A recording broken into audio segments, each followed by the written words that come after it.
देहरादून में बीते सोमवार को ओएनजीसी चौक पर हुए हादसे में 6 नौजवानों की मौत हो गई थी। उनमें से खासकर एक लड़के और एक लड़की की गर्दन कटकर कहीं दूर जा गिरे थे, जिसके बाद रास्ते से गुजरने वाले हर शख्स की निगाहें नम हो गई थी।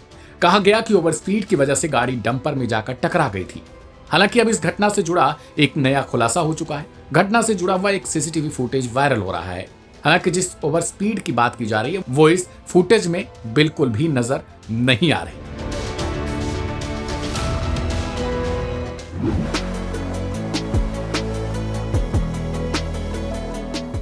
सवाल है कि आखिर यह हादसा कैसे हुआ। कहा जा रहा है कि ओएनजीसी चौक पर स्थित सीसीटीवी खराब अवस्था में है, इसलिए इसकी जांच अब घायल युवक के होश में आने पर ही पूरी हो पाएगी।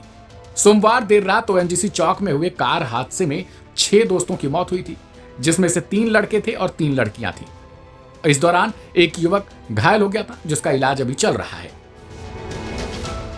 जहां यह भयानक एक्सीडेंट हुआ वहां कार और शवों की स्थिति इतनी खराब हो गई थी कि शरीर के कई टुकड़े दूर दूर तक जा गिरे थे। गाड़ी की हालत खराब थी, जिसके बाद पुलिस ने इसे ओवर स्पीड का मामला मान लिया। सवाल है कि देहरादून को स्मार्ट सिटी बनाया जा रहा है, ऐसे में ओएनजीसी चौक की सीसीटीवी कैसे खराब हो सकती है। इतना ही नहीं, खबर तो यह भी है कि शहर के कई सीसीटीवी खराब अवस्था में पड़े हुए हैं। पुलिस का कहना है कि दुर्घटना से पहले बल्लूपुर से ओएनजीसी चौक के बीच कार काफी तेज गति से चली थी, लेकिन अभी तक ये साफ नहीं है। पुलिस घायल व्यक्ति के होश में आने का इंतजार कर रही है।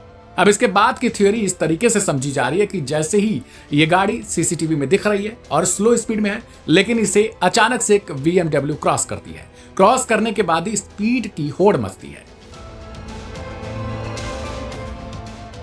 और जैसे ही इनोवा कार तेज रफ्तार से निकलती है, वैसे ही आगे अनियंत्रित होकर एक कंटेनर ट्रक को टक्कर मार देती है।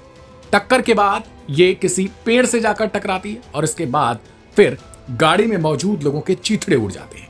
इतना ही नहीं, कार की हालत इतनी ज्यादा खराब हो चुकी है कि इसका कोई भी हिस्सा सही नहीं बचा हुआ है। हालांकि जिस कंटेनर ट्रक से टक्कर हुई थी उसकी स्पीड बेहद सामान्य बताई जा रही है। ट्रक की स्पीड करीब 6 मिनट में 1.5 किलोमीटर तक की कही जा रही है।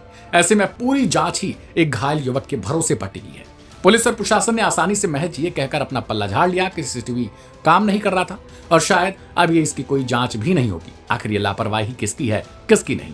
लोगों का कहना है कि जब जांच के काम सीसीटीवी आ नहीं सकता तो करोड़ रुपए खर्च करने की इन पर क्या जरूरत है।